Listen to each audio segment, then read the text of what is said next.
Graça e paz, eu sou o professor Juliano Fraga e que bom que nós estamos juntos no Instituto Teológico Renascer para aprender um pouco mais sobre uma matéria que nos fascina, a escatologia bíblica, a doutrina das coisas futuras. Sobre o termo escatologia, são duas palavras gregas, eschaton, que significa último, e logia, que em grego é logos, significa conhecimento, tratado, doutrina.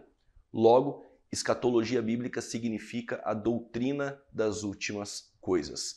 Para ter uma noção da importância da escatologia bíblica em nosso contexto, a cada 30 versículos do Novo Testamento, um fala acerca da volta de Jesus. Somente 4 cartas do Novo Testamento não expressa este sentimento da volta de Cristo, a saber, Carta aos Gálatas, Filemão, 2ª e 3ª Epístola de João. São as únicas cartas que não tratam da escatologia bíblica. A importância de se estudar escatologia bíblica está naquilo que Pedro vai dizer na sua primeira carta, no capítulo 3, versos 15. Pedro vai dizer o seguinte: antes, santificai a Cristo em nosso coração, para que estejamos preparados para responder a quem nos perguntar a razão da nossa esperança. E que esperança seria essa?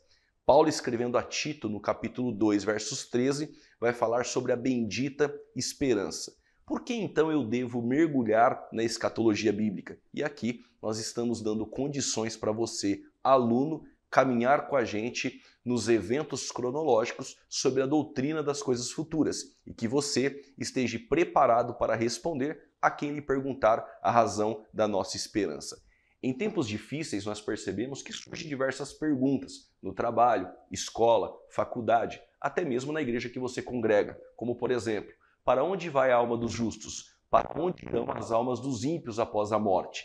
Existe a imortalidade da alma, consciência após a morte? Como será o futuro dos justos e como será o futuro dos ímpios?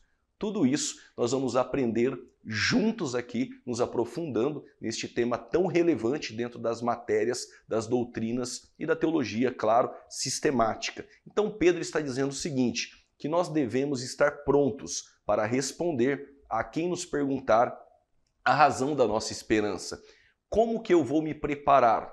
Apresente como um obreiro aprovado que não tem do que se envergonhar e que maneje bem a palavra da verdade. Você precisa ter estas respostas a estes que perguntam a razão da sua esperança. E como eu faço para ter essas respostas? Caminhar com a gente aqui no Instituto Teológico Renascer, você pode se aprofundar ainda mais com perspicácia e pormenores nesta matéria que nós vamos tratar, claro, dentro do bacharel, o curso livre de teologia, nós trabalharemos em pormenores. Aqui só estou trazendo uma rápida introdução para que você possa se familiarizar com esta matéria tão profunda que é a escatologia bíblica. Além de Pedro dizer que nós devemos nos aprofundar e nos preparar para ter as respostas dentro deste contexto bíblico, o estudo escatológico também nos traz consolo. Quando Paulo escreve a carta à igreja de Tessalônica, que foi fundada na 2ª viagem missionária de Paulo, ao lado de Silas, Timóteo e Lucas, quando eles adentraram na Macedônia, Paulo prega por 21 dias, que são 3 sábados, na Macedônia, em Tessalônica. Ele funda uma igreja ali poderosa. Quando Paulo escreve a carta aos Tessalonicenses, no capítulo de número 4, na primeira carta, o contexto, Paulo está falando sobre o arrebatamento da igreja. E no versículo de número 18, ele vai dizer o seguinte: consolai-vos uns aos outros com estas palavras. Regra básica da hermenêutica. Quais são estas palavras? As que estão no contexto. Paulo está falando sobre a ressurreição dos justos no toque da trombeta e, claro, os vivos com os corpos glorificados encontrando com o Senhor nos ares. Consolai-vos uns aos outros com estas palavras.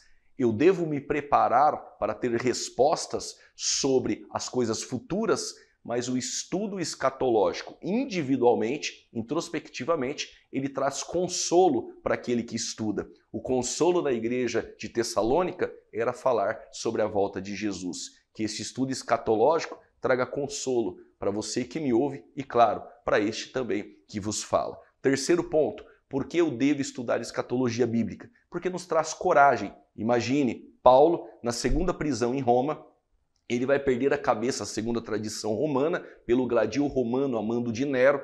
Na segunda prisão já não é uma prisão domiciliar. Paulo, ele sabe que dentro daquela masmorra, a qualquer momento, um soldado entrará com uma tira de couro e chamará por nome de Shaul, que é Saulo. Ele vai perder a cabeça, mas mesmo assim, próximo da morte, Paulo, com uma pena e um pergaminho, escreve a Timóteo. Capítulo 4 da segunda carta, versos 8, ele diz: desde agora, a coroa da justiça está guardada, reservada pelo justo juiz, não só a mim, mas a todos aqueles que amam a sua vinda. Como pode um homem diante da morte escrever uma carta, consolar Timóteo e ainda trazer a expectativa e a perspectiva de uma coroa de glória para aqueles que amam a vinda do Senhor? Se você é um destes que ama a vinda do Senhor, venha conosco neste curso teológico, onde você vai aprender muito mais do que isso, que o estudo escatológico nos traz preparo, consolo e coragem. E é por isso que Paulo, mesmo diante da morte, ele sabe que a morte é um passaporte para a vitória. Aliás, onde está a morte, a sua vitória, onde está o inferno e o teu aguilhão. Te espero na próxima aula.